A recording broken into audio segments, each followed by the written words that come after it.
Bom dia, bom dia, bom dia e bom trabalho antes do nosso querido Raimundo Varela. Agora o Record Nordeste começa às 11h30 e eu e você e eu, nós, juntos e misturados, aqui na TV Itapuã, de 6h30 às 7h30. De antemão, nosso muito obrigada de sempre. Obrigada, mil vezes graças a Deus, para você dos mais de 400 municípios do interior da Bahia, para você de Salvador, obrigada, abraço, beijo, muito amor no coração para suportar esse repuxo que não tá moleza. Hoje é sexta-feira, 15 de outubro de 2010, que horas são? 7h31. A gente já começa falando sobre um acidente gravíssimo, morte na hora, por volta de 4h. Um homem bateu em um poste ali na região do antigo Clube Português na Pituba. Daqui a pouco as imagens. Foi um acidente terrível.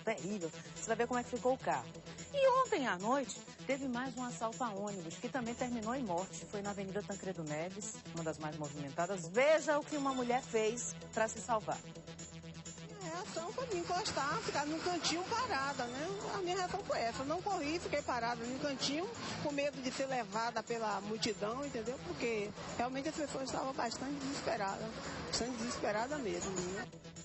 Situação difícil, viu? O bandido sacou a arma, um passageiro reagiu. Parece que o rapaz que estava no ponto é filho de um policial militar. Agora veja que situação. Daqui a pouco a gente conta tudo em uma reportagem, porque agora as tristes imagens do enterro do líder comunitário do bairro Boiadeiro. É um bairro lá da periferia, aqui da periferia de Salvador, lá do subúrbio. Uma das hipóteses para a morte desse líder comunitário seria uma denúncia de tráfico de drogas na região. Todo mundo sabe que os traficantes estão tocando terror. E tem o caso dessas duas adolescentes, quer dizer, dessas duas moças, né, 17 anos, que desapareceram há quase 2 dias. As mães preocupadas, coitadas, registraram desaparecimento na delegacia, as possibilidades para esse desaparecimento daqui a pouco. E hoje é claro que a gente vai falar sobre o perigo dos choques elétricos na orla de Salvador. Em uma semana foram 2 pessoas vítimas de descarga elétrica, uma em Ondina, outra em Jaguaribe. Teve um terceiro caso também esse mês. E não é perigo só na orla, não. Nossa equipe registrou vários lugares da cidade com fiação exposta. Olha aí. Então a gente convidou o professor Francisco Lisboa, que é especialista no assunto, para falar melhor sobre essa questão. Aliás, ele estava me explicando uma coisa interessante, viu, Dante? Sobre poste anti-choque. Não existe poste anti-choque. Poste anti-choque é na Inglaterra, porque os ingleses parece que eles são um pouco desligados. Aí eles estão falando no telefone, aí eles botaram uns acolchoados no poste para o rapaz não se bater com o poste, que tal? Mas aqui não dá para implementar dessa maneira. No entanto, está se descumprindo uma lei, né, que visa proteger essas instalações. Daqui a pouco os detalhes com o professor, porque também devo dizer a você, meu telespectador amado, que tem as notícias do esporte com Walter Lima. Todas as informações sobre os jogos de Bahia e Vitória vai rolar, vai ter bola rolando esse fim de semana e eu quero é que a rede balance para ambos os times, rubro-negros e tricolores. Parabéns, professor, hoje é seu dia.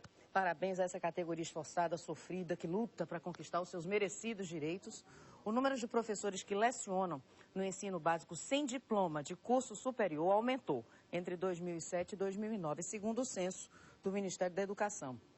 Hoje, os professores sem curso superior são mais de 600 mil nos ensinos infantil, fundamental e médio. Isso dá uns 32% do total, é muita coisa.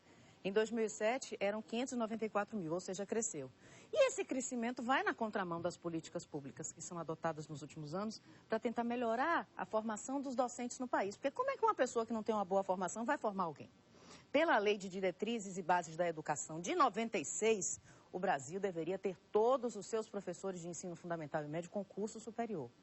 Um projeto de lei atualmente tramita no Congresso Nacional, prorrogando esse prazo por mais 6 anos. E se estende também a obrigatoriedade para o ensino infantil. Os governos se unem tentando, tomara que consigam. Hoje mesmo está aberto o concurso para professores na Secretaria Estadual de Educação. Mais de 3.200 vagas. No site da TV Itapuã tem todos os detalhes.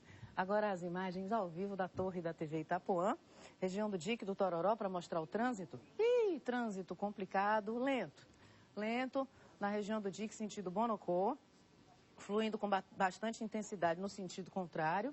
Viu? Região do Dique do Tororó, ao vivo, quem vai trafegar nessa região, ainda mais que aí a velocidade permitida é 60 km por hora, viu? Então vá com calma, vá na fé, vá na paz, vá com paciência. Falando em trânsito, o acidente grave que aconteceu por volta de 4h de hoje, a gente vai mostrar agora. Foi perto do antigo Clube Português, região da Pituba. Um homem aparentando 30 anos, morreu depois de passar pela curva e parar no poste. Olha como o carro ficou, gente. Olha como o carro ficou, não deu tempo nem de salvar o homem. Ele já morreu no choque. Olha como o poste ficou, o impacto foi muito forte. Quando o SAMU chegou, o motorista já estava morto. Outras informações, o acidente, repito, aconteceu por volta de 4 horas da manhã.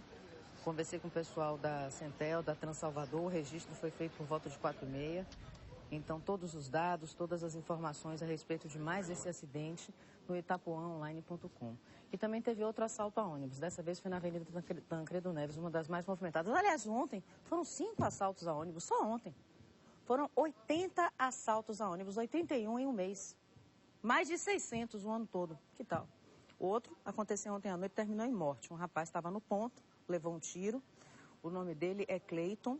Então, esses mais de 80 assaltos a ônibus só demonstram a necessidade de implementação de medidas melhores de segurança. Ontem foi o seguinte, uma tentativa de assalto ao coletivo da empresa União, que fazia a linha Duque de Caxias-Pituba. Foi um corre-corre danado, porque nessa região é um tráfego enorme de carros e um trânsito grande de pessoas. O que morreu foi o técnico administrativo Cleiton de Jesus Barbosa, 20 anos, estava no ponto de ônibus por volta de 6 horas da tarde. Ele é filho de um policial militar. Segundo testemunhas, um homem, Jucimar Marcelo de Oliveira Brito, 22 anos, entrou no ônibus e deu a voz. Anunciou o assalto. Um passageiro, se dizendo policial civil, sacou uma arma, teve troca de tiros, pânico geral, imagine, dentro de um ônibus, uma troca de tiros. Quem estava no ponto começou a correr, tentando se esconder, mas foi Cleiton o atingido, no rosto, morreu ainda no local. O assaltante foi baleado 2 vezes na barriga, ainda conseguiu correr para o outro lado da pista e caiu. Foi levado para o HGE e está internado. Engraçado, né? O inocente leva um tiro e morre.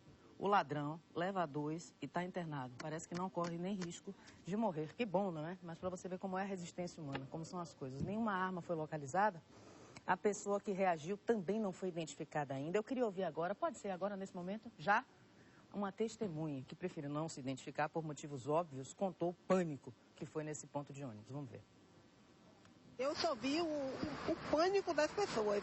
As pessoas em pânico, correndo, desesperadas, atravessando a rua, correndo risco de ser atropelada, entendeu? Por causa desse tiroteio. Minha reação foi me encostar, ficar num cantinho parada, né? A minha reação foi essa. Eu não corri, fiquei parada num cantinho, com medo de ser levada pela multidão, entendeu? Porque realmente as pessoas estavam bastante desesperadas mesmo. Né? Na hora eu não tive nenhuma reação de medo, eu fiquei, a minha reação foi ficar parada. É só um susto mesmo e fiquei parada. Olha, e esse ano 90 pessoas já morreram vítimas de atropelamento. Esse número representa quase 50% do total de mortes por acidentes de trânsito na capital. 174 foi o último número. Agora, com a morte de Hamilton de Lucena Lazini Júnior, certamente a estatística já aumentou para 175. Esse Hamilton foi o que morreu agora, na imagem que você viu do acidente na Pituba. Então, as estatísticas engrossam com mais um atropelamento da Anice Freitas Bonfim. Foi atropelada em São Cristóvão, morreu no local. O motorista não prestou socorro, fugiu. Até 9h30 da noite, o corpo estava lá, esperando o levantamento cadavérico e nada. A polícia chegou. Os atropelamentos são mais letais, segundo os especialistas, porque a vulnerabilidade do pedestre é maior quando entra em choque com o veículo. Óbvio, o veículo em movimento, a gente com o corpo é mais frágil. De janeiro a setembro desse ano, o SAMU atendeu 1.645 casos só em Salvador. E eu não estou contando com as estatísticas da noite passada para cá. Tem novidade no seu Bahia no Ar. A partir de segunda-feira, nosso jornal começa mais cedo. Você que acorda cedo, levanta, sacode a poeira e dá a volta por cima. Vai poder ficar com a gente a partir de 6h30 da manhã. Por conta das mudanças na programação, por causa do horário de verão. Há 7 anos, nós não participamos do horário de verão aqui na Bahia. Tem 11 estados brasileiros que participam, mas como aqui a economia que conseguiu se fazer foi muito pequena, acharam que não valia a pena. Então, nós não entramos nesse esquema de horário de verão. A partir de segunda-feira, atenção, Bahia no Ar de 6h30 às 7h30 da manhã e Record Nordeste antes do Balanço Geral com Varelão, às 11h30. Daqui a pouco, perigo nas praias de Salvador. Somente esse ano já foram 860 afogamentos, com 5 mortes. Vamos falar ao vivo com o Salvamar. Olha o mar, ao vivo agora, imagem de Jaguaribe. Esse mar, para a pessoa entrar, tem que ter cuidado, minha gente.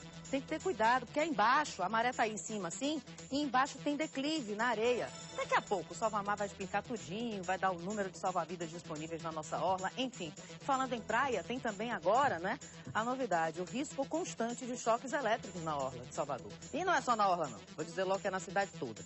Vamos discutir soluções, propostas para esse problema com o especialista, professor Francisco Lisboa. E agora as imagens ao vivo da torre da TV Itapuã. Oh, graças a Deus, que natureza linda. Se a gente se comportasse como a natureza, olha como a natureza é perfeita. Tá vendo? A gente também é natureza, né? Mas a gente se atropela um pouco nos passos às vezes. Olha que beleza de imagem. Região da torre da TV Itapuã. Então a geral de Salvador, feita pelo nosso cinegrafista Pedro Moura. Daqui a pouco a gente volta com mais informações e mais imagens bonitas para você.